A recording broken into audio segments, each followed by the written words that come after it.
Retro Hangover supported via Patreon by listeners like you. We would especially like to thank patrons Lyle McCarnes, Ashton Ruby, Randall Quiggle, Tony G, Stud Still Smash the Milkman, Katie Quigg, Paul Ramallo, Raging Demon, JC, Megan Caruso, Mast Keaton, Andrew Liguori, Ozzy Garcia, The Retro Vixen, Adam from The Good, the Bad, and the Backlog, Thunderdome Gaming Society, Keith Gasper, Diskai Mera, Dave Jackson, Eric Guess, and Rick Firestone. Your continued engagement and generous donations are deeply appreciated.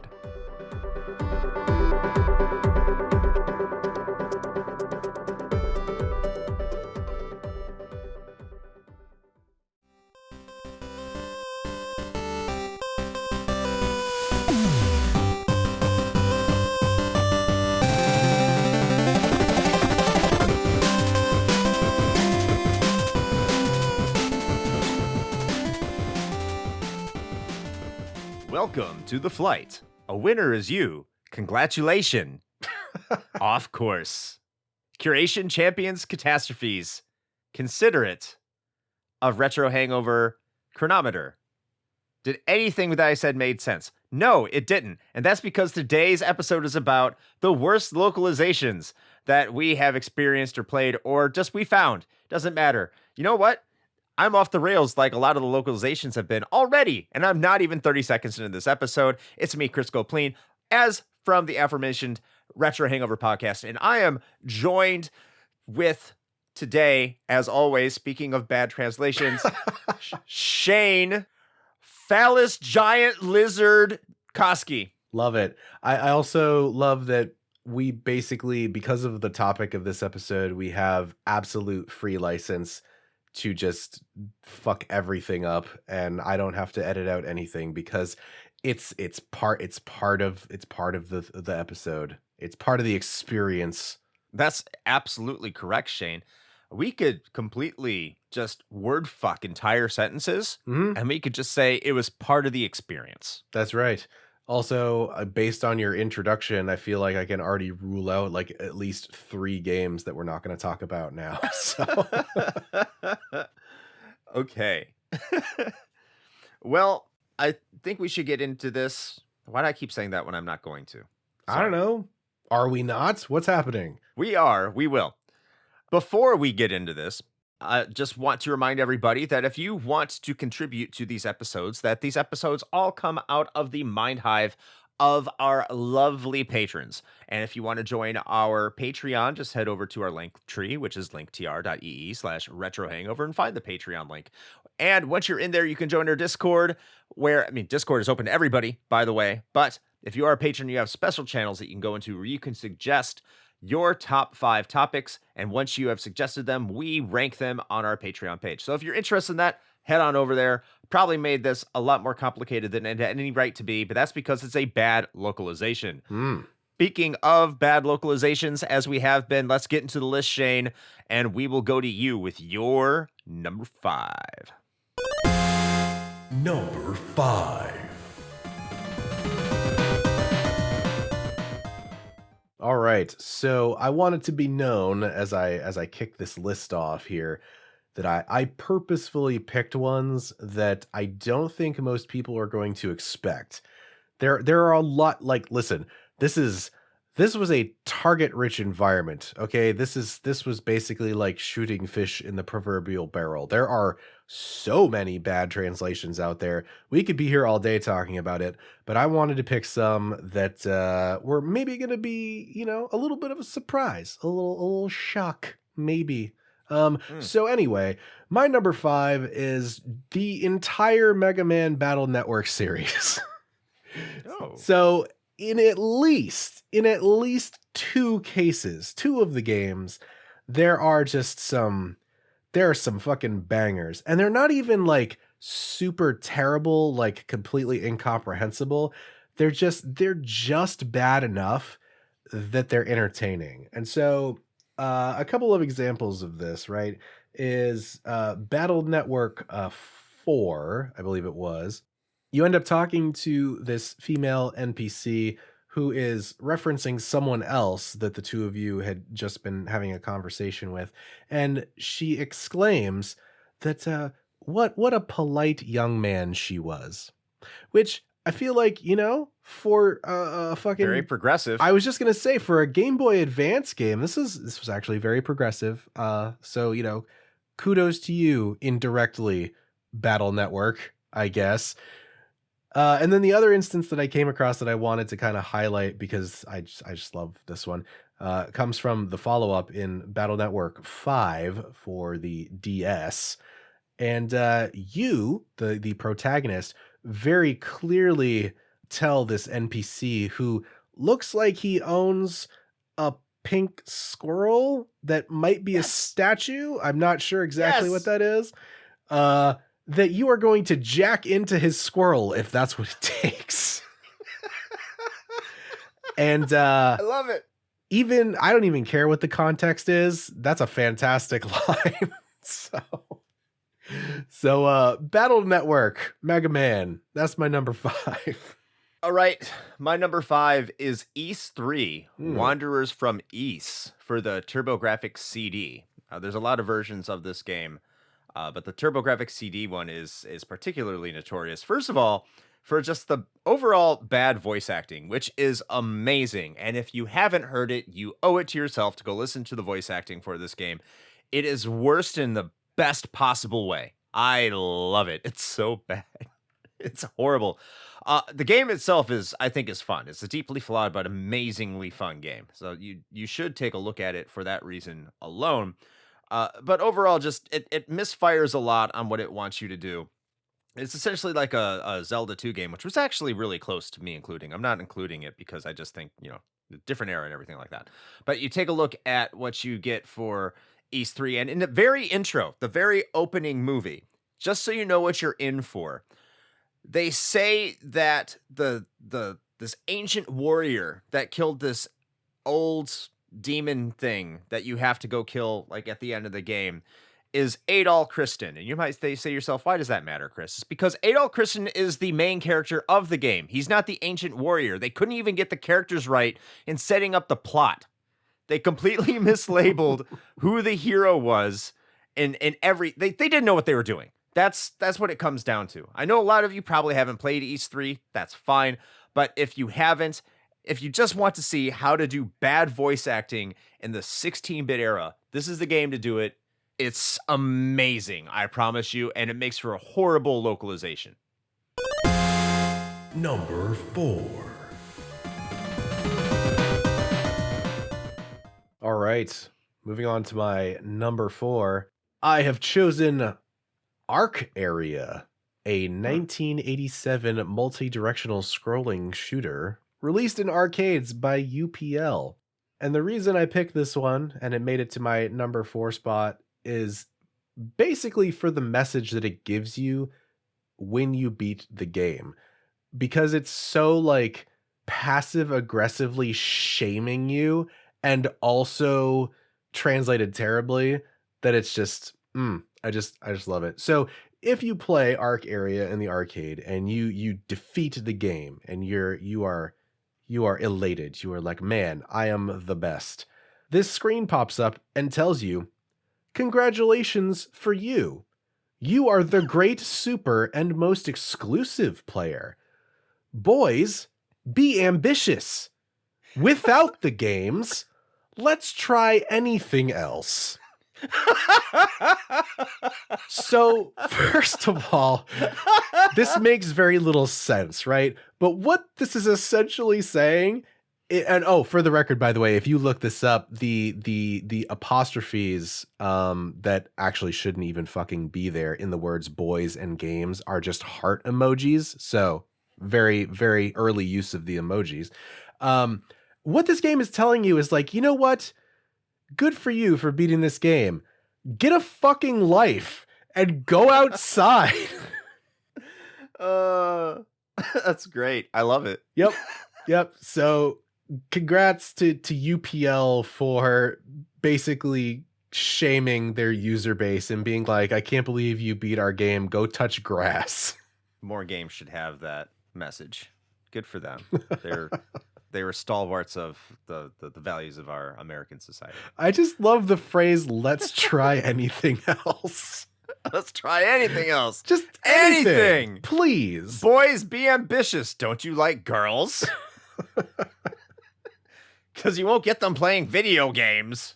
This game was bad, too. Feel bad about yourself. Okay. My number 4 is Vi for the Sega CD. And I'm just going to put Vi here as just kind of... Because I only included games that I have played personally. Because I know there's much worse translations and localizations than what I personally picked. But I just haven't experienced them to give you a little bit more in-depth knowledge from my own personal experiences. So I'm including Vi, and it's really a stand-in for a lot of Working Designs games, because Working Designs had this nasty habit of thinking that we need to make our games harder when we bring them over to the United States, when we localize them. I know a lot of people look at Working Designs fondly, and you probably should, because they did a great job with Lunar, Lunar 2, Lunar for the PS1, Lunar 2 for the PS1, and I think Alundra.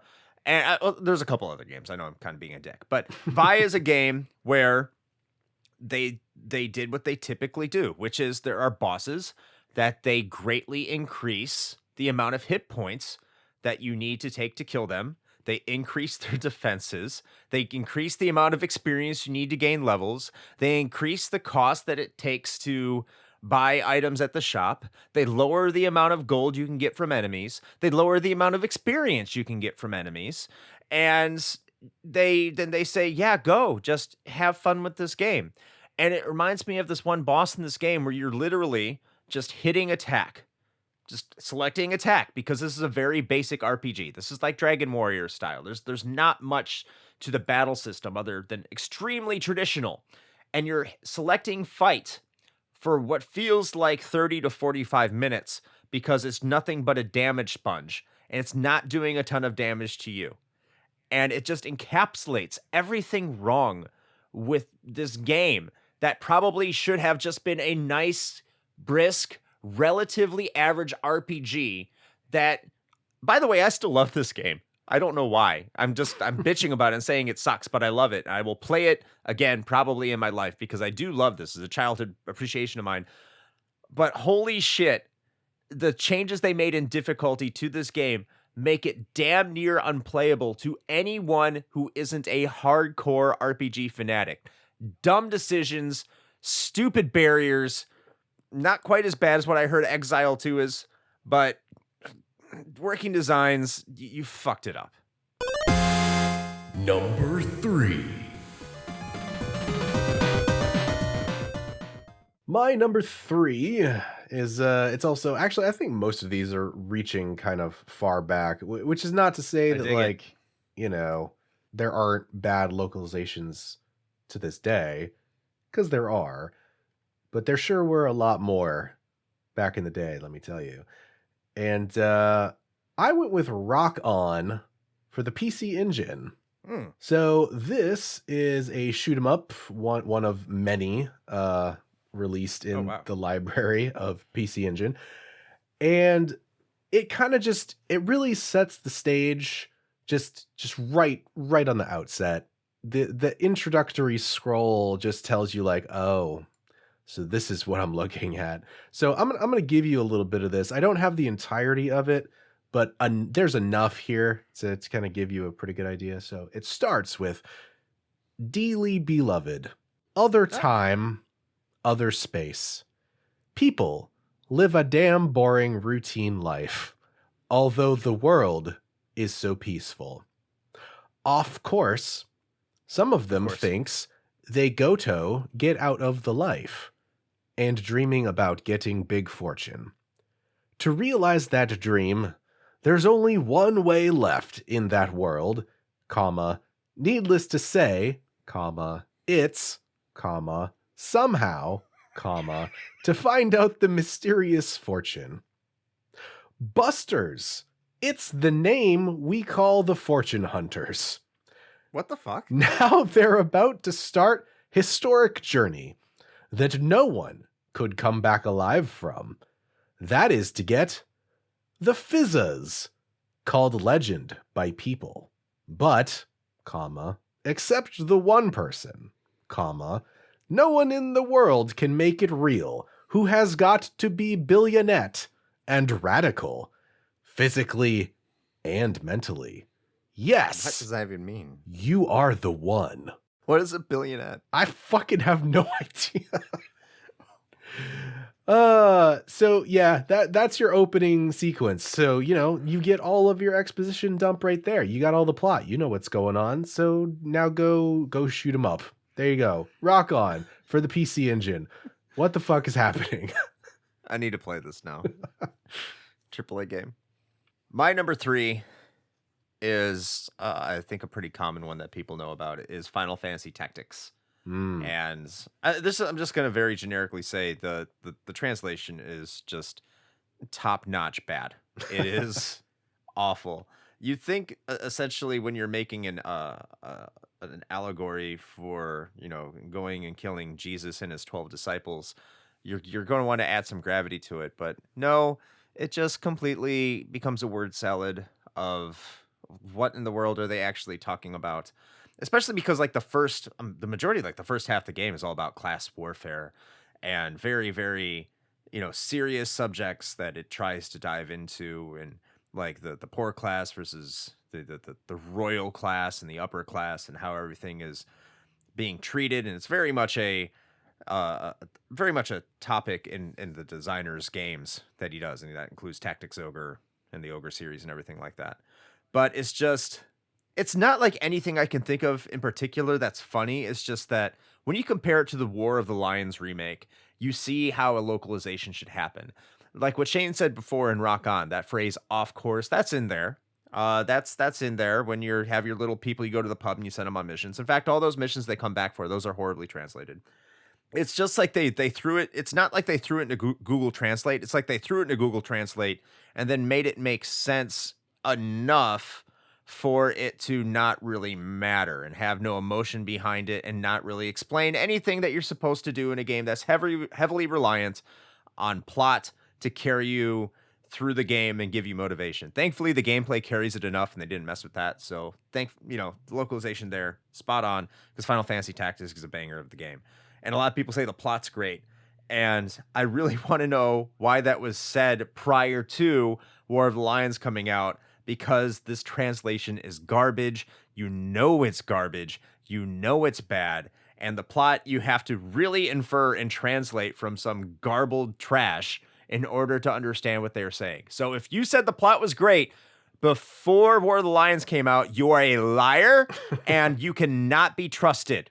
And that's what I think about you. And no, I never said that. Never, ever when I was younger. Not once. Sure. I just want to make that clear. Never. Why would I do that? I don't know. I believe you, That's though. a lie, by the way. Yeah. Thank you. Yeah, you're welcome. Number 2. All right, so we are on the back half of this thing now, and I am going to mix things up because I really wanted to make this as interesting as possible. So apart from just choosing games so far that I personally haven't played, and were probably some deeper cuts because I wanted to surface some of these because there are a lot that we could have talked about that I think everybody kind of knows about now. But I'm flipping the script, and so for my last 2, they're actually going to be going in the opposite direction, where they were bad localizations that went from English over to Japan. Very nice. Yeah. So for my number 2, it is going to be Stun Runner. It is an Atari arcade game from 1989. It was, of course, originally developed in English, and then it was ported over to Japan.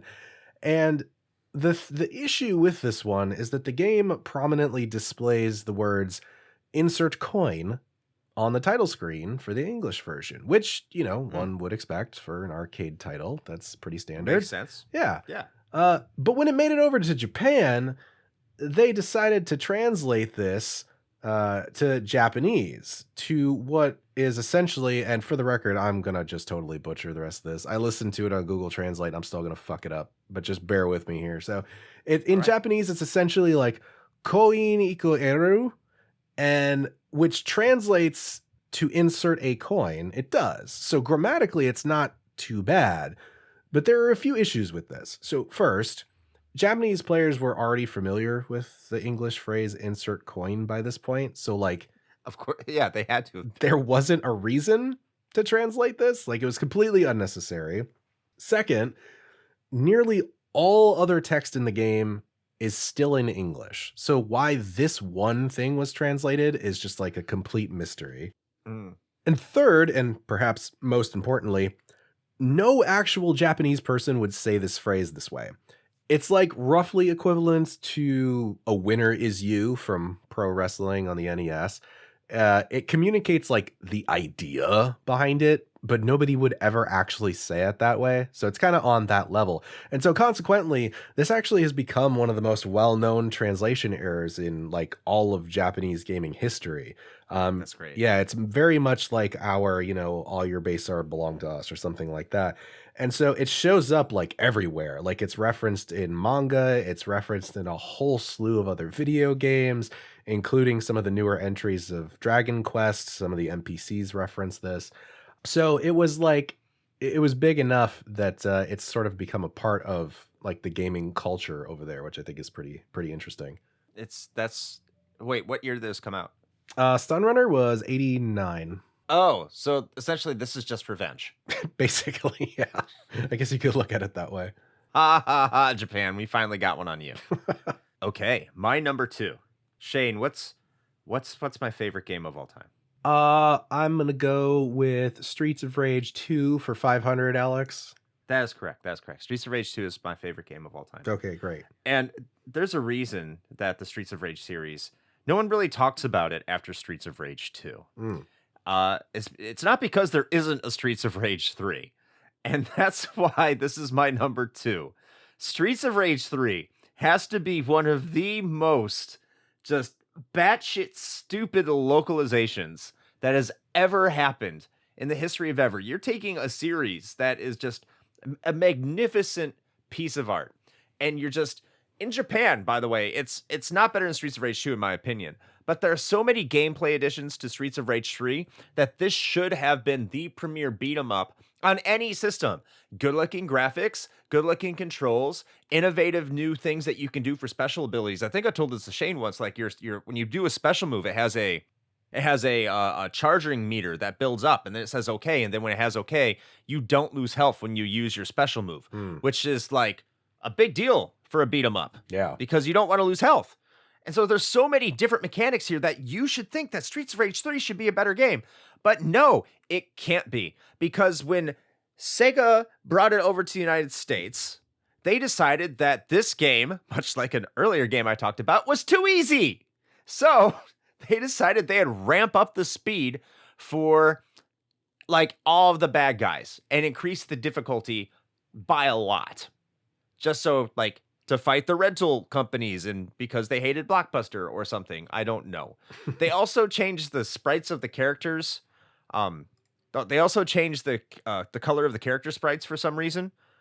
For your main characters, like Axel is now wearing a yellow t-shirt instead of a white t-shirt, and other characters have other various changes to their character sprites that don't make any sense.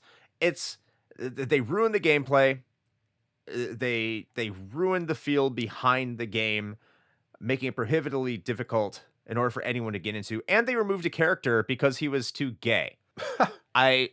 I could understand it at the time, because when you go see this character, you might think it's offensive. I don't know, because they're talking to some of the gay people I know. I don't know if this would be offensive or something they would like. I'm not sure. I'm going to say it's offensive. I don't even know why I'm talking about this, but it's like a serious, like flamboyant leather daddy that you have to fight. Whose name is Ash. Zangief. Yes, Zangief. And they cut him from the game, which I don't know if that's good or bad, but overall, like the localization for what Sega of America did to Sega of Japan's product just completely ruined a game that had the potential to maybe not be as good as Streets of Rage 2, but at least be an appropriate sequel. And it's why there wasn't a Streets of Rage 4 for 20 more years. Number 1. Well, I suppose that brings us to our number 1 picks. So, Coming in at the top of my list, like I said, I'm flipping the script. So this one is another English to Japanese localization, and it's another one that basically became sort of like a cultural thing, which I find fascinating. And on some level, I'm actually really pleased that, like, the English speaking world is not the only one that ends up with these, horribly hilarious translations. So, I'm glad that Japan can experience this stuff too. And they certainly did with Pit Fighter when that got moved over to Japan. Oh, no. So the proto Mortal Kombat, if you will. So when you defeat an opponent badly enough in Pit Fighter, it results in a message being kind of plastered across the screen in big letters that says brutality bonus. This was translated in Japanese to Zanya Koitiate, which roughly means brutality bonus, like in the sense that you're getting extra compensation for being brutal. But the issue is that the meaning of that phrase is actually really highly dependent on the context and how you parse it. So this is where it gets good. Other valid interpretations of that phrase in Japanese include cruelty medical treatment, Of course. atrocious action benefits package, What? and according to my Google Translate today, brutality allowance, which makes it kind of sound like your parents gave you a few bucks for beating up a neighborhood kid. So take that however you will. That's a good thing. Yeah. So this became, like I said, so well known amongst Japanese gamers, much like our Spoony Bard from Final Fantasy II, that it's been referenced in just about everything at this point. Actually, there were t-shirts made with this phrase on it for a while. So it's kind of a big deal. So this one from Pit Fighter, in conjunction with Stun Runner, which was my number 2, and several other Atari games, actually birthed a new phrase in Japan that they use to reference poor gaming translations, which is Atarigo, which is Atari-isms. So congrats, Wow. Atari. You are well known in Japan for fucking things up. They got to be known for something in the modern era. Well, I mean, was it Atari? I'm pretty sure it was Atari. They're the ones that made those fucking stupid, like, speaker hats a little while ago. Really? It was like a couple years ago. Oh, no. Yeah. That's awful. So Atari makes a lot of good decisions, is what we're saying. So, my number 1. Shane, I'd be a pirate. I'm a pirate at the beginning of the game. I will be a pirate forever, yar. Because this is a pirate, and they must be a pirate in Final Fantasy V. I am Ferris, and I will be an annoying pirate until I'm done with this section, because we had to deal with the... No, I'm not. I can't do this anymore. No, Final Fantasy V for the PlayStation. Need I remind people that Final Fantasy V had a fan translation in 1997, and people liked the fan translation. It was a labor of love. People worked on this. They appreciated it. This was the default. And Square was like, we know you guys want this, so we're going to give you an official version. Everyone's like, you're going to use the fan translation that was already made for you, right? I'm pretty sure if you just ask them, they'll give it to you. Like, no. We're going to do our own. And I was like, okay, cool. And it happened to be probably one of the worst localizations in all of JRPG history. As I just mentioned, Ferris is a pirate. Ferris is a character in the game, obviously, that's a member of your party throughout the entire game that is who's, spoilers, a princess for Tycoon, and she has to pretend that she's a pirate, a male pirate, so she can survive around the pirates. And she ends up being Captain Pirate, and they don't drop her accent through the entirety of the game. And just the over-the-top piratisms that they make her say is just, it's ridiculous. Not to mention it's just devoid of any real personality that the fan translation had. On top of the fact that there's loading before every random battle that you have, like loading screens, which isn't a localization issue because that was in the Japanese version too. So it was just a bad port, more to say. But the reason this is my number 1 isn't because there are worse isn't because there aren't worse fan translations. There certainly are. I think it's just because there was already a way to play this game in English on your PC relatively easily. And it was a game that people were looking forward to that was locked in Japan for almost 10 years. And when it's finally delivered to you and it's the first official form, it's complete dumpster fire. It was so bad that Square, when they re-released the game, I think in 2006 for the Game Boy Advance, had to scrap their entire translation from the PS1 version and have a new translation to make up for how bad it was. They have not done that with any other Final Fantasy game, to my knowledge. And that includes the absolutely horrendous translation that was for Final Fantasy VII. Final Fantasy Tactics, yes, they redid that because it's an Ivalice and they wanted to make everyone talk like Final Fantasy 12. But Final Fantasy 1, 2, 3, 4, and 6 all have, well, not 2 or 3, but 1, 4, and 6 all have pretty much their original translations intact from when they originally came out for the Super Nintendo in the early to mid 90s. And they immediately had to trash their translation for Final Fantasy V because it was so bad. Square should be ashamed of themselves. I'm glad they were. I'm glad they recognized their mistake. But man, oh man, was this just, it was awful. And if you ever want to play the PlayStation 1 version of Final Fantasy V, don't. Just don't. Don't give it the time of day. It's not so bad that it's good. It's a disgrace, and you should feel bad for wanting to. I mean, I don't know, man. Final Fantasy 2's got some pretty good ones. I mean, apart from the Spoony Bard thing, Final Fantasy 2 was also responsible for giving us Take Care, Ho. Well, they say lolly ho. It makes sense. Take care, ho. Yeah, no, contextually I get it, but also it just says take Yarr. care, ho. Also, maybe yours bottom bitch. You never know. I mean, I don't know. The Final Fantasy, lore iceberg is a deep one, so I know nothing about it. But I did want to give a quick shout out, by the way, to where I got a lot of my information, because I think it's an awesome resource. If you want to know more about some of these localization things, you can head to legendsoflocalization.com. It is a collection of this stuff that's been put together for several years now by an individual named Clyde Mandolin. He's actually a professional translator. He's worked on some things like Mario and Sonic at the Rio 2016 games. He's worked on Dragon Ball and One Piece. So, and he does a lot of fan translating too. So there's a team of people that work with him there as well. But I would definitely go check that site out. There's a lot of really great stuff. And they've actually published some books about this too. So if you're really interested in it, you might want to check those out as well. We have no relationship to them whatsoever. We're not sponsored or anything. I just think what they have is cool. So I wanted to give credit where it was due. That's awesome. I'll have to check that out.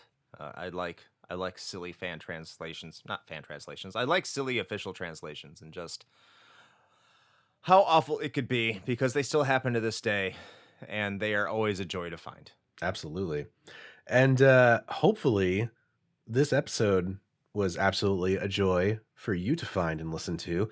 If not, just keep that to your fucking self, I guess. And no, please let us know, if there's anything you'd like us to improve. We're always open for constructive criticism, but hopefully you enjoyed yourself here. I know that we did. This was a fun topic. I had a really good time kind of going down this rabbit hole of finding some of these things. And like I said, there's so many. So, if you got some free time, definitely go spelunk around the internets and find some of this stuff, because it is pretty entertaining. But as far as we are concerned, you know what? If you want to engage with us a little bit more, besides just listening to these here episodes, you can do that.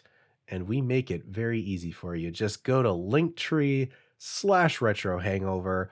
All of our stuff is there. As Chris mentioned before, you can head over to the Patreon from that link. And if you donate at any tier, doesn't matter what it is, any tier, as little as $1, you can get access to a bunch of really great bonus content, especially our ongoing King of Games 1992 series, which is being released weekly on Thursdays to our patrons. ahead of the rest of the world. So if you want to hear all of that and how we definitely made good objective decisions about what the best games of 1992 are, then The correct decisions, of course. yeah, absolutely. Then that's where you're going to want to go to check that stuff out. And besides that, we've also got things like our Twitch channel where we play games on Sundays at 9 p.m. Eastern. We've got our social media accounts you can check out where we post things about, well, mostly the games that Chris owns because he's a collector and I'm not. I mean, I could probably post screenshots of my Steam library, but that's not particularly interesting. So he props that up for us. And we've also got our YouTube channel out there if you want to check out our VODs from Twitch if you don't catch us live, as well as video versions of our episodes. There's a whole bunch of stuff. It's all there for you. You just gotta go find it. So with that, Chris, is there anything else that you'd like to tell the fine people at home? No, I think you covered all, Shane. I think we are ready to wrap this up. Congratulations. Congratulations to us indeed. You know what? Let's be ambitious and go out and try anything else. So, with that being And attack said, aggressively. until next time. Play with your attack aggressively joysticks. Insert coin.